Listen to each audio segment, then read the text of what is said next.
Sekarang kita bahas tentang intuiting introvert. Mesin kecerdasannya adalah intuition atau intuiting dengan drive introvert. Jadi intuitingnya yang dibawa dari dalam keluar. Ya, karena ciri khas dari orang intuiting itu adalah vertikal, itu mengapa orang intuiting introvert itu membawa dari dalam keluarnya itu ke tempat yang lebih tinggi. Itu mengapa orang intuiting introvert punya kecenderungan ingin mentransformasikan dirinya, pikirannya, ataupun idenya kepada level yang lebih tinggi, kepada perspektif yang lebih tinggi. Orang menyebutnya meta perspektif. Nah, orang intuiting introvert itu dia menyukai sesuatu yang bermimpi dengan hayalan yang di atas realitas yang bisa dia jangkau. Itulah intuiting introvert. Orang yang sangat vertikal, di drive dari dalam keluar, keluarnya itu ke arah yang lebih tinggi. Itu mengapa orang intuiting introvert memiliki kemampuan mentransformasi kepada meta perspektif. Ya, yang dimaksud dengan mentransformasi itu adalah dia bukanlah jenis orang yang bertransaksi, hitung-hitungan. Mentransformasi itu artinya adalah memindahkan dari satu ide menjadi ide yang lebih cemerlang. Dari sebuah gagasan menjadi gagasan baru yang lebih dahsyat. Dari sebuah produk menjadi produk baru yang memiliki value added yang begitu tinggi. Nah, itulah yang disebut dengan mentransformasikan.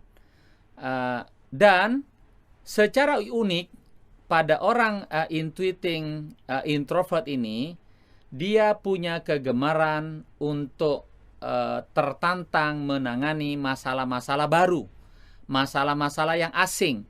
Dia bukanlah jenis orang yang terstatus quo dengan persoalan-persoalan lama, persoalan-persoalan lokal. Dan orang intuiting introvert ini cenderung bukan orang lokal. Dia memiliki sesuatu itu menjelajah ke sana kemari begitu tingginya. Ya, ini orang langit yang terbang setinggi-tingginya. Dan ketika dia pergi ke level yang lebih tinggi itu pun dia kerap mencari masalah-masalah baru.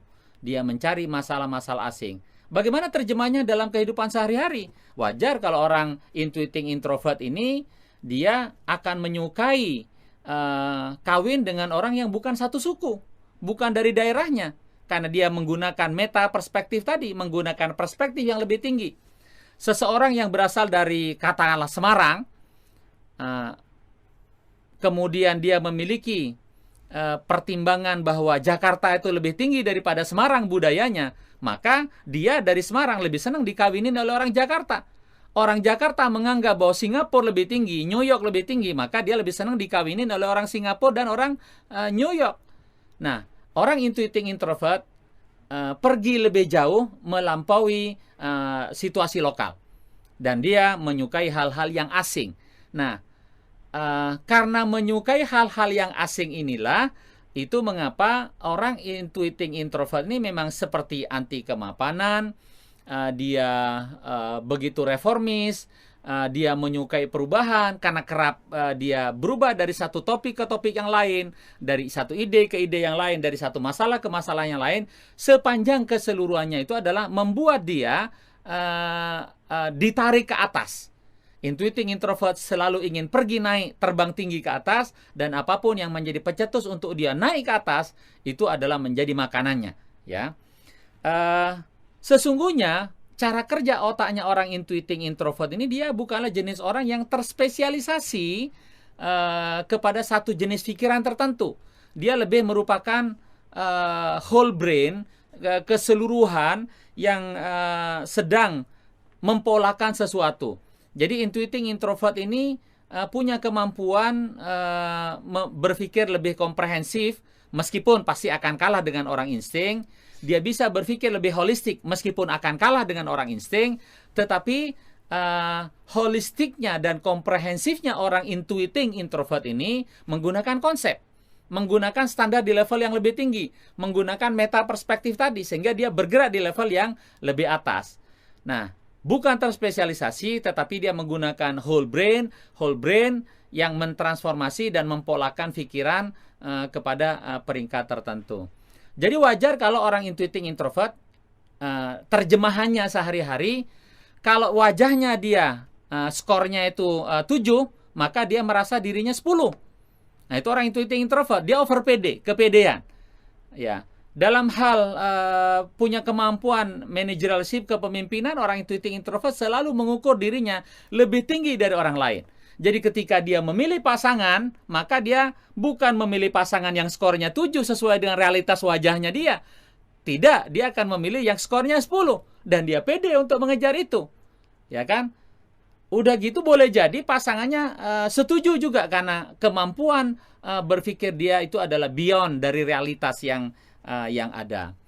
Nah, orang intuiting introvert ketika dia memproduksi sesuatu, maka keluar produksi seni untuk seni, bukan seni untuk pasar. Yang paling penting buat dia adalah memuaskan mimpinya, memuaskan hayalannya, memuaskan imajinasinya. Tidak peduli apakah orang lain suka atau tidak suka, yang penting dia merasa bahwa dia telah mencapai sebuah tingkat kesenian pada level tertentu yang dari hari ke hari menjadi lebih tinggi. Ya, itulah intuiting introvert. Nah, karena itulah orang seperti ini memang bagusnya diberikan peran yang sangat memerlukan daya artistik dengan daya jelajah yang kuat, yang pada level yang lebih tinggi. Ya, ini trendsetter di kelas atas gitu kan. Nah, ini orang intuiting introvert yang paling jago dalam hal ini. Kebiasaan dia karena menyukai persoalan-persoalan baru yang masih asing itulah yang membuat orang intuiting introvert ini sepertinya cenderung bosanan terhadap situasi kekinian. Berbeda sekali dengan orang sensing extrovert yang memanfaatkan momen kekinian. Ini juga yang kerap kali menjadi penyebab mengapa orang intuiting introvert itu kerap kali terpapar oleh disorientasi. Disorientasi kerja, disorientasi pikiran, termasuk sampai kepada disorientasi seksual. Yang bagusnya dia berpasangan laki dengan perempuan, menjadi laki-laki dengan laki-laki, tidak ada masalah. Perempuan dengan perempuan tidak ada masalah. Sudah diberikan tempat di depan sudah bagus, ini dia cari lagi di belakang karena disorientasi tadi. Dia menyukai masalah-masalah asing. Nah, ini adalah orang ciri dari orang intuiting introvert. Nah, memang kebetulan faktanya seringkali terjadi, kita perhatikan kalau orang intuiting introvert yang laki-laki akan tindak tanduk gerakan badannya seperti kemayu, yang perempuan itu seperti macho, tomboy. Nah, ini terjadi pada intuiting introvert. Jadi, masa kecil dari kita, anak kita yang intuiting introvert ditandai dengan seperti ada disorientasi yang berbeda. Di mana kehebatan yang sesungguhnya pada orang intuiting introvert ini yang nggak bisa dilampaui oleh orang lain, yaitu adalah dia menanjak naik ke atas begitu cepatnya. Seringkali malah orang yang di bawah itu agak ketinggalan dan keteteran. Maka kalau dia menjadi CEO, CEO-nya udah pergi kemana, bawahnya masih di mana.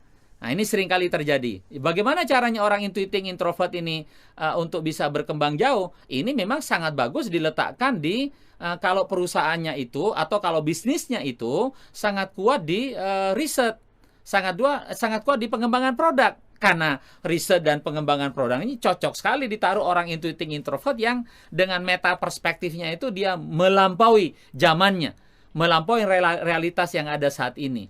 Nah, intuiting introvert itu adalah agen perubahan.